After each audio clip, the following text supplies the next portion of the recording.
So today we're talking more about the INFJ, the Insightful Guide, and the Myers-Briggs Type Indicator. So keep listening if you want to learn more about what these folks often look like, what their profile is like, how to support them, a stretch opportunity, and then if you're an INFJ, we'll give you 3 tips to be able to leverage your strengths as well. So first, big picture, in the Myers-Briggs Type Indicator system, INFJs are introverted, so that looks like being battery powered, as we call it, meaning they need to recharge on their own. So make sure that they really have that time to recharge on their own. They might think through their thoughts rather than talking through their thoughts, like our extroverted friends do. Second letter in the Myers-Briggs Type Indicator is N, and that stands for intuitive. The very big picture, thinking what if, what could be, future oriented, deep thinkers, being introverted and intuitors as well.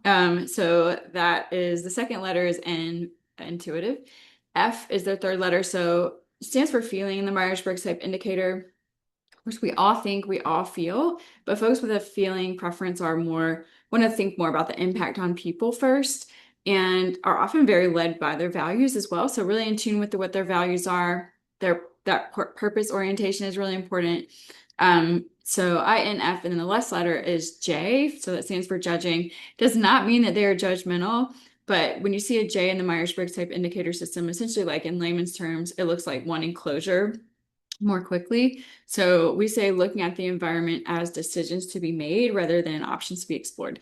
So J, judging, wants that closure, wants decision making more quickly than a P person might. So again, introverted, intuitive, feeling, and judging. Those are what the 4 letters stand for. The more you dig into it, you can get really into some details, but we're just giving an overview today. And so core traits for INFJs, they might be really visionary, so big picture thinkers, empathetic. So with that F in their profile, like really want to be empathetic and people-centered, and then reflective. So introverted, INFJ, very reflective, empathetic, visionary folks. So some workplace strengths you might see from these folks is that they can have really deep insights. I think they're often great coaches. Like if you take time to build trust and learn from them, they can really be amazing coaches. Also good long-term thinkers. So again, that introverted and intuitive can be really strong at long-term thinking, and then that quiet leadership. So probably not going to be the loudest voice in the room, maybe not letting you know their opinions all, at one time, but once you can build an environment where you can hear their insight can really be great. So deep insight, long-term thinking, quiet leadership. Some famous INFJs potentially based on their communication styles out in the world. Jodie Foster, the really powerful actress, Nelson Mandela, and Mother Teresa. So again, like big picture, deep insight, empathetic, focus on purpose. If you're an INFJ, we're going to give you 3 tips now to be able to maximize your strengths. So again, you're a big picture thinker, empathetic, purpose-driven. So first tip for INFJs is to honor your need to reflect. So you probably need that quiet time in your day to be able to reflect and recharge on your own and really allow your thoughts to kind of flow.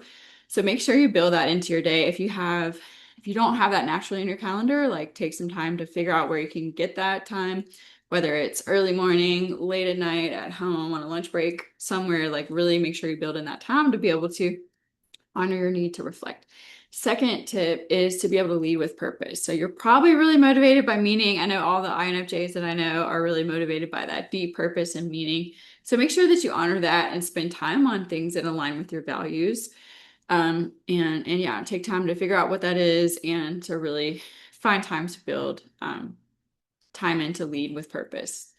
Third tip is to trust your intuition. So you probably have really good gut insight. So if that's right, like make sure you have time to be able to trust your intuition. Don't get stuck in trying to over rationalize, but really like think, okay, my gut is saying this. Let me make sure that I trust it and kind of follow it as well. A stretch opportunity for INFJs is to not get stuck in your head too long, thinking about the possibilities. So go ahead and push yourself to share your ideas with other folks. We really need your insight. I don't have INFJ preferences, but I really appreciate folks in my life who do. So make sure you have that time to be able to share your thoughts with others and be able to figure out how to adapt and put your plans into action. You can really collaborate with some great folks if you share your thoughts a little more quickly rather than just kind of getting stuck in your head too long. If you work with an INFJ, we're going to give you 3 tips to be able to support them. Again, can be really great contributors to a team. So tip one is to ask for their input. So again, folks with that introverted profile, like an INFJ, might not be the loudest voice in the room. They might not, interject too often. So make sure that you figure out ways to get their input a little more quickly, because it can be game-changing insight. This could look like sharing agendas in advance, sharing questions in advance. We might be talking about these topics, guys, so go ahead and feel free to like take time to reflect before. That can allow INFJs to be able to have that time to reflect on the questions and share their insights in a meeting. It can also look like using collaborative ways to share thoughts in a meeting. So things like just getting thoughts on a Post-it note and putting them up on the wall or sharing with the meeting leader. It could look like using collaborative tool like Google Docs, Google Forms, any kind of forms. There's other tools out there, of course, Monday.com or different tools that you might use to be able to get input from people in the meeting. So you're not just hearing from the loudest voices in the room, but you are able to get insights from folks like INFJs who might be a bit more reserved. The second tip is to be able to be authentic with INFJs. They can really sense inauthenticity. So be authentic. Be able to feel comfortable being a little bit vulnerable with them. I like that Brene Brown says, be appropriately vulnerable. So you don't have to overshare and share everything about your whole life story, but just share enough to be able to build some trust and make sure that you are authentic in the way that you communicate. That'll really go a long way with someone like an INFJ who values sincerity, who values deep relationships, who is really excited about the connection and the people orientation. So make sure that, again, first tip, ask for the input. Second tip, be authentic. You really build that connection. And then third tip is to let them guide behind the scenes. So INFJs don't necessarily need a spotlight. They don't necessarily need to be, again, the loudest voice in the room, but they can be really motivated by having a positive impact on people. So it's okay, like honor that beautiful quality about them, that they can be a really strong guide in the background. So those are our tips. If you know about the DISC system, so it's DISC, it's similar to Myers-Briggs, except DISC focuses more on behavior. They're both based on the work of Carl Jung, trying to let us know more about what Carl Jung's thoughts in like a more layman's terms that can be applicable to a lot of folks.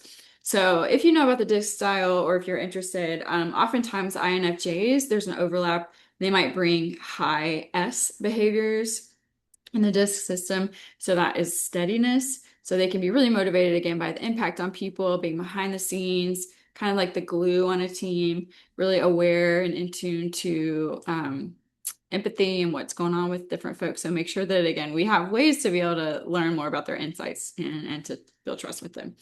We really love on our team to help people dig into tools like the Myers-Briggs Type Indicator or the DISC, of course. So if you want to learn more, please reach out for one-on-one coaching, for group workshops. We love to work with teams to help them build better connections, build trust, improve communication, and navigate conflict using a tool like the Myers-Briggs Type Indicator. So reach out at www.kjconsultinggroup.com. Thanks.